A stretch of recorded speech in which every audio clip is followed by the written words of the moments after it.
बुधवार दिनांक 17 डिसेंबर 2025 रोजी वाघनगर जळगाव येथील हाजी मस्जिद हाजी रशीद तडवी यांच्या निवासस्थानी सदिच्छा भेट पार पडली। यावेळी वॉर्ड क्रमांक 14 मधील महानगरपालिका निवडणुकीसाठी इच्छुक उमेदवार सौ नाजमीन मकबूल तडवी यांच्याशी सविस्तर चर्चा करण्यात आली।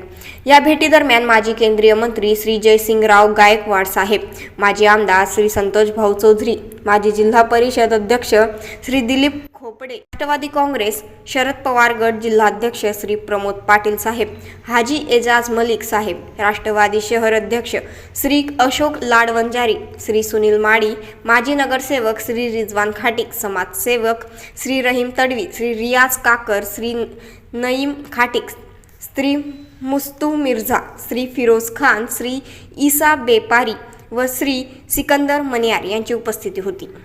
या प्रसंगी हाजी मस्जिद तडवी यांच्या पत्नी हज्जन साकिना बी यांच्या तब्येतीची विचारपूस करण्यात आली। उपस्थित मान्यवरांनी त्यांच्या प्रकृतीत लवकर सुधारणा हो तसेच दीर्घायुष्यासाठी शुभेच्छा दिल्या। यावेळी आगामी जळगाव महानगरपालिका निवडणुकीसाठी वार्ड क्रमांक 14 मधील इच्छुक उमेदवार सौ नाजमीन मकबूल तडवी यांना सर्व मान्यवरांनी शुभेच्छा देत त्यांच्या सामाजिक व राजकीय वाटचालीसाठी पाठिंबा दर्शवला। या भेटीमुळे वार्ड क्रमांक 14 मधील राजकीय वातावरण अधिक सक्रिय होत असल्याचे चित्र दिसून येत आहे।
अभी जाएगा